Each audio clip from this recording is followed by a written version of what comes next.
Ouh, c'est malaisant tout ça.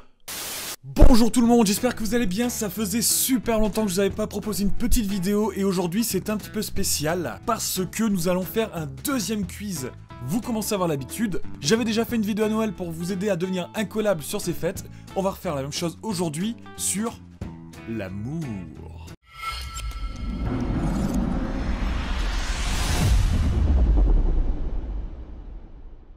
Et comme la dernière fois, on va se retrouver sur 3 sites qui vont nous proposer des quiz. Je ne les ai pas vus. On va tout découvrir ensemble. On va nous poser des questions et on va essayer d'y répondre et de trouver évidemment les bonnes réponses. En espérant que ce soit meilleur que la dernière fois.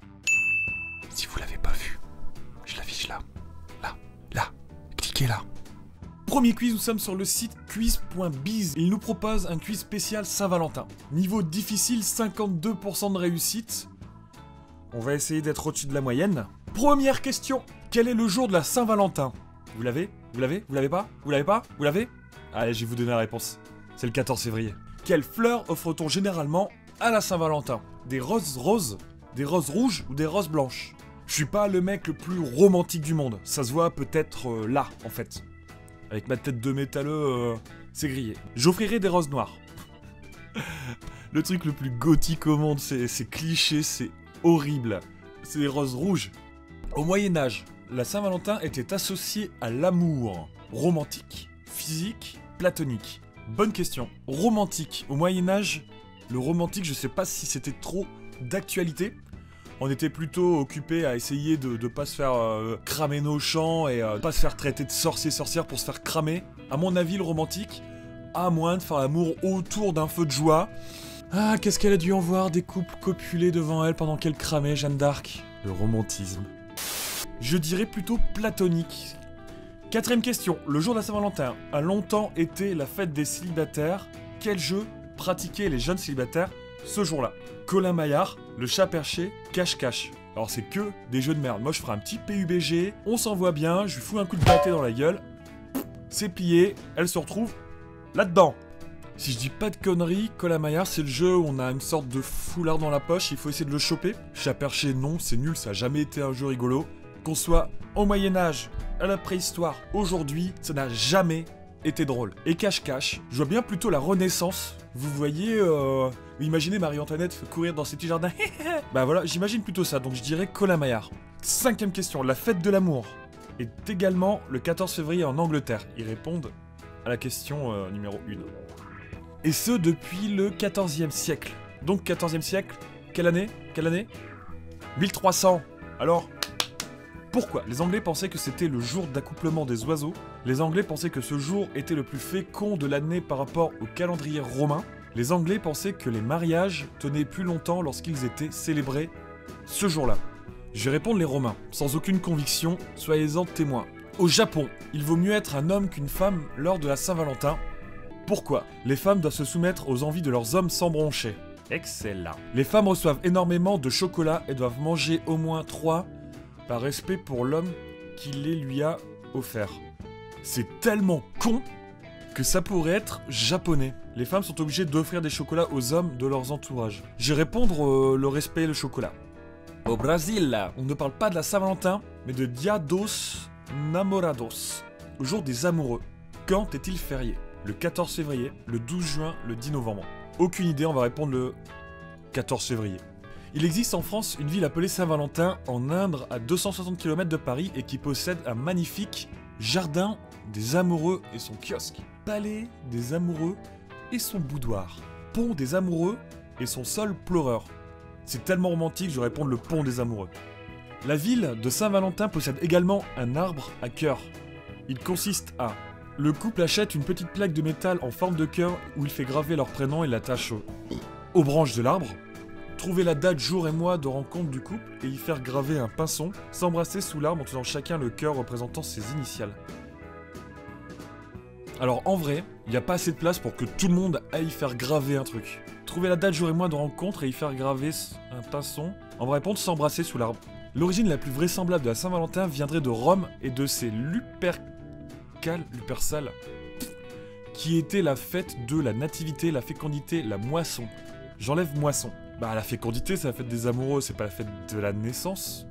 La nativité, en plus. Ce serait plutôt le 24-25 décembre. La fécondité.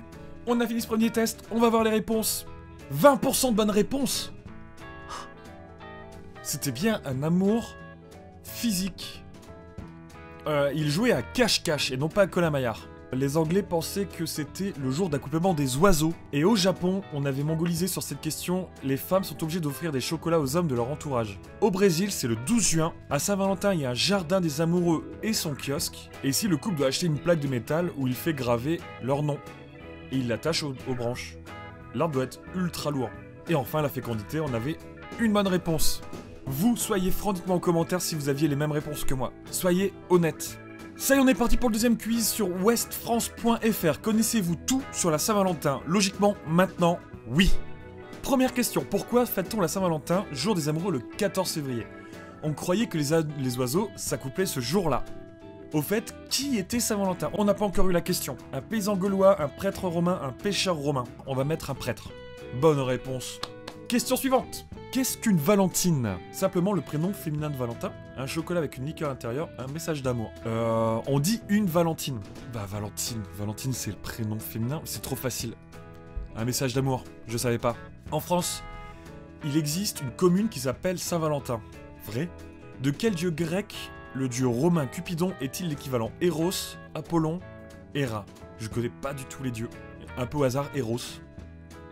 En fait, je le savais, vous voyez... Question suivante. La Saint-Valentin n'est fêtée que dans les pays occidentaux. On a vu qu'on le fête au Japon. Faux. Que doivent offrir les japonaises le jour de la Saint-Valentin aux hommes? On aurait dû commencer par ce quiz-là. Elles offrent des chocolats. Des sushis. C'est tellement pas romantique. Au Brésil, la fête des amoureux est le 12 juin. On l'a vu tout à l'heure, vous vous en rappelez? La réponse précédente, hein. Si vous signez d'un X votre message d'amour, il représente un bisou. C'est un bisou X. On a tous été au collège, pour tous les 90 et les 2000, ça représentait un bisou, X, X, X, quand tu signais bisou. Même les gens écrivaient bisou avec un X, et cela allait tous vous pendre. Dernière question de ce quiz, pourquoi est-ce mieux d'offrir des roses en nombre impair pour les bouquets de moins de 10 roses? C'est plus harmonieux, cela porte chance, c'est une promesse de fidélité. Je vais répondre, cela porte chance. Au-delà de 10 roses, le bouquet étant plus garni, vous pouvez tout à fait choisir un nombre pair. Mais non!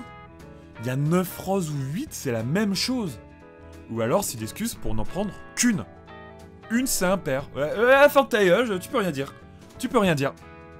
Résultat, 8 sur 10, on était à 20% tout à l'heure, nous sommes à 8 sur 10 qui représente 80%. Et on va finir avec un troisième quiz spécial Saint-Valentin sur le site enfant.com. Les habitudes dans le couple sont à éviter, un véritable poison à cultiver, c'est un allié tout de même. Bah les habitudes, c'est à éviter, enfin clairement, tu te fais chier au bout d'un moment. Moi je vais répondre pour moi, j'évite les habitudes. Mauvaise réponse. Bien sûr les habitudes sont un allié contrairement aux idées reçues. Certes il faut savoir sortir de la routine, donc à éviter. Rester à l'écoute du désir de l'autre qui évolue dans le temps. Question numéro 2. À trop vouloir exprimer ce qu'on aime, on tue le couple, on le fait avancer. À force d'insister, je t'aime, je t'aime, je t'aime, t'envoies 1000 messages par jour. Trop exprimer ce qu'on aime, donc ça en fait partie. Tu tues le couple, ça fait chier. Mais ils vont bien pouvoir nous dire aussi que ça le fait avancer parce que dire qu'on aime, c'est bon pour le couple. Il faut l'exprimer. Moi je dirais, on tue le couple. Mauvaise réponse. À condition... Voilà, ils mettent déjà une condition à la réponse. Mais non, ça n'a pas de sens. Vous faites de la merde. Donc, quelque part, non, j'ai raison, t'as tort. Finalement, le secret d'un couple, c'est le sexe. La réassurance mutuelle, le couple, le bébé. Il est bon de savoir qu'on construit tout ça ensemble. Tous ces petits riens qui pimentent la vie. Toutes les réponses sont bonnes. Allez, vous savez quoi? On va dire tous ces petits riens qui pimentent la vie. J'ai une bonne réponse.